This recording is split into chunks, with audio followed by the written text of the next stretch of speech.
Welcome back. You are watching Global Eye. Luxury automaker and aero engineering major Rolls-Royce cashed in on a huge order from Air India this year. It's the first one since 2005.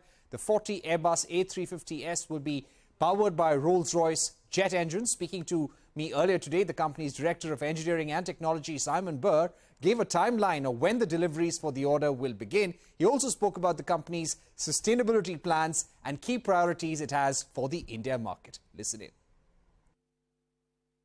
So for Rolls-Royce, we have a number of relationships in India. Actually, they go right back to the 1950s, where we first started building engines in India. Our priorities for this year are to get the A350 into service with Air India. It's a massive milestone for us, and continue to develop our long relationship in India with our suppliers and partners. And also on the defence side, where we support a number of aircraft with the Indian Armed Services. And also, we have strong relationships on diesel engines with Indian partners. So we've got a great number of relationships in India which go back over decades, and we're very proud of those. Right. How significant is the Air India order for Rolls-Royce? What are the delivery timelines like? So the first aircraft should be delivered this year, and Air India can really look forward to a tremendous aircraft. The A350 is a wonderful aeroplane, and we supply the engine for that. The Trent XWB-84 has been in service since 2015, an incredibly reliable and quiet and fuel-efficient engine.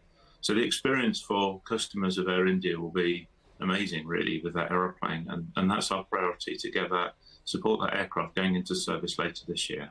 Right. We've been seeing a lot of supply chain issues with Pratt & Whitney engines, and there have been supply chain issues with aircraft globally.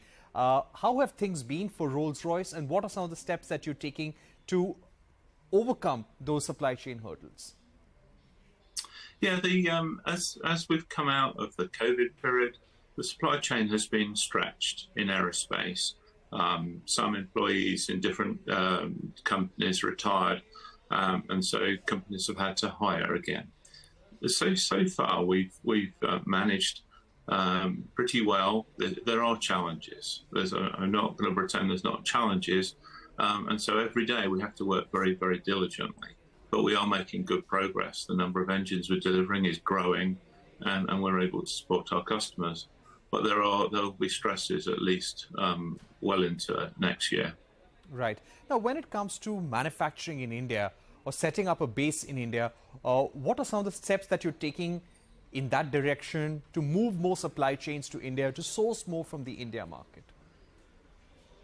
So there's two ways that Rolls-Royce source work in India. One is through manufacturing, and we actually have a joint venture in India, certainly for aerospace, which is very successful, IAMPL, and that's expanding.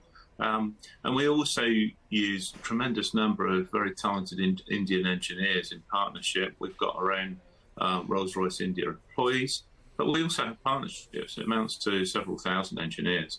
So there's the technical side and also manufacturing.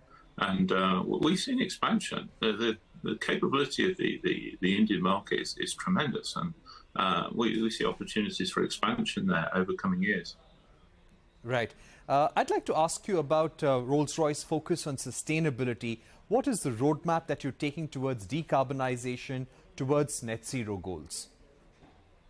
So if we think about in aerospace, where people fly, so familiar with that, Rolls-Royce has got basically three legs.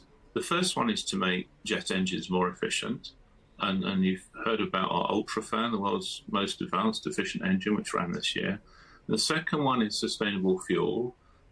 So not using fossil fuels, but fuels from sustainable sources. And the third leg is alternative means of power and so on, electrical, hydrogen, and we've been investing in that as well. So all of those things come together in our journey on sustainability. Right. Now, a lot of work is being done on alternate fuels, including green hydrogen. What are some of the investments? If we were to ask you about how Rolls-Royce is prioritizing its investments towards alternate fuels, sustainable fuels for the future, how would you prioritize or categorize your investments in order of importance? So the biggest single investment in the company is in making our engines our jet engines, more efficient and durable, because that helps burn less fuel. But we've made huge efforts over the last 3-4 years to show that our engines can run on sustainable fuel, 100%. So no fossils, 100% sustainable fuel. And in fact, excitingly, later this year, we will power an aircraft crossing the Atlantic. With Virgin Atlantic, we're crossing the Atlantic with an aircraft 100% powered by sustainable fuels. So that's a big milestone. Last year, we also ran an engine on 100% gaseous hydrogen, and we are investing in testing our engines on hydrogen.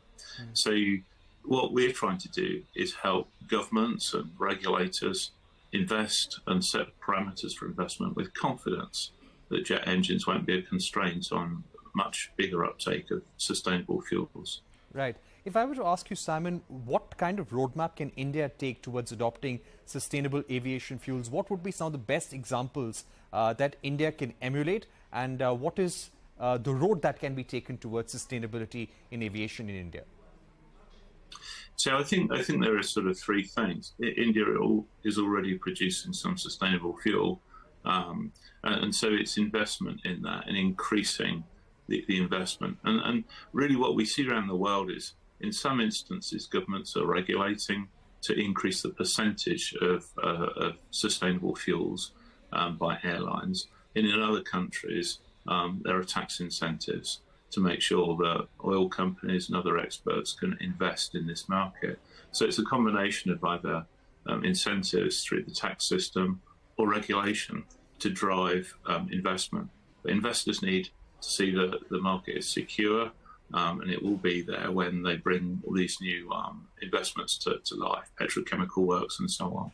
But it's happening. We see week by week people making investment choices, airlines, and also customers, passengers, asking operators, airlines, to do this. So we're seeing an increasing uptake, but it's from a low base. It's less than 1% worldwide today. And what we're doing in Rolls-Royce is making sure that one day it can be 100%. Right. My final question to you would be once again about India. When it comes to future investments, future priorities for the India market, what would those be? How important is India for Rolls-Royce as a market globally? It's hugely important.